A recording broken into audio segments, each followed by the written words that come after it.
Shalom, jemaat Tuhan yang terkasih dalam nama Tuhan Yesus Kristus. Berjumpa kembali dalam program Suara Genta, Gemakan Firman Tuhan kita.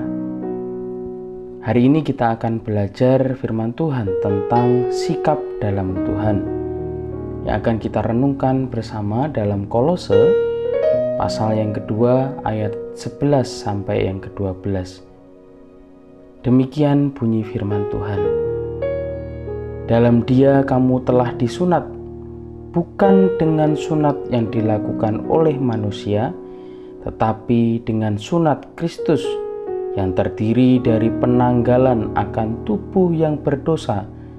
Karena dengan Dia kamu dikuburkan dalam baptisan, dan di dalam Dia kamu turut dibangkitkan juga oleh kepercayaanmu kepada kerja kuasa Allah yang telah membangkitkan Dia dari orang mati. Bapak Ibu Saudara yang terkasih di dalam nama Tuhan Yesus, dalam teks ini kita melihat bersama bahwa kata sunat diulang beberapa kali oleh Paulus. Terlebih Paulus juga memperbandingkan antara sunat yang dilakukan atau dibuat oleh manusia dengan sunat yang dilakukan atau dibuat oleh Kristus, yang juga dapat disebut sebagai sunat jasmani dan sunat yang rohani. Sunat dalam terjemahan baru secara adat Yahudi merupakan sebuah tanda bahwa seorang sudah masuk hitungan dalam perjanjian dengan Allah. Jika kita melihat dalam perjanjian lama bahwa setiap anak laki-laki Israel yang berumur 8 hari harus disunat, dan pada waktu itu orang-orang yang tidak bersunat berarti adalah orang atau bangsa-bangsa yang bukan dari Israel. Melalui ajaran, pengaruh, dan pemahaman yang seperti inilah Paulus sedang meluruskan serta menegaskan kepada jemaat Kolose berkenaan sikap yang harus mereka miliki dan pemahaman yang benar dalam Kristus. Dalam teks ini kita belajar bersama bahwa Paulus rindu jemaat ataupun para pendengarnya dapat mengerti bahwa penyataan Allah, bahwa penerimaan Allah terhadap umatnya bukan karena umatnya menjalankan sebuah aturan atau tata cara adat atau sunat jasmani, melainkan harus melihat kepada sunat rohani, yang artinya sunat rohani yang dimaksud Paulus merupakan lambang yang digunakan dalam sebuah pertobatan sejati, yang dalam teks ini memiliki pengertian tentang pemutusan hubungan secara total terhadap dosa. Jadi, sunat rohani merupakan sebuah sikap.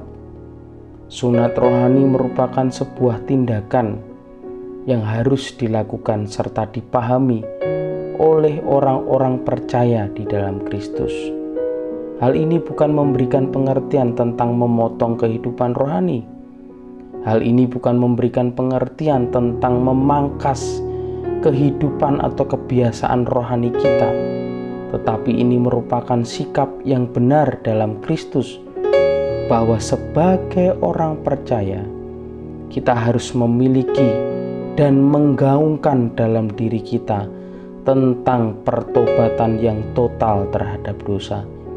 Tidak lagi berbuat dosa, tidak lagi mengenal dosa, dan bahkan selalu membenci akan perbuatan-perbuatan dosa. Amin. Mari kita berdoa. Bapa kami yang di surga, yang kami sembah dan kami muliakan dalam Tuhan Yesus Kristus. Pagi hari ini kami sungguh mengucap syukur dan berterima kasih atas peringatan yang terus Tuhan perdengarkan kepada kami semuanya.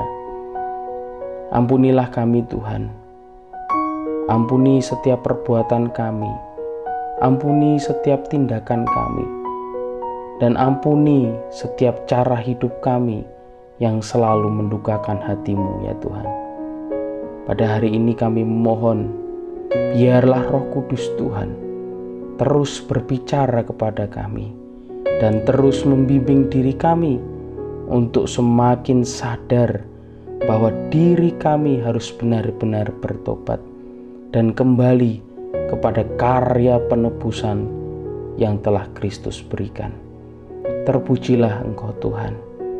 Dan pada hari ini kami menyerahkan untuk setiap aktivitas pekerjaan kami, studi kami, ujian kami, dan segala yang kami lakukan hari ini.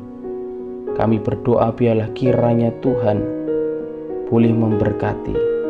Biarlah kiranya berkat dan penyertaan Tuhan selalu dapat kami nikmati. Terima kasih Tuhan Yesus.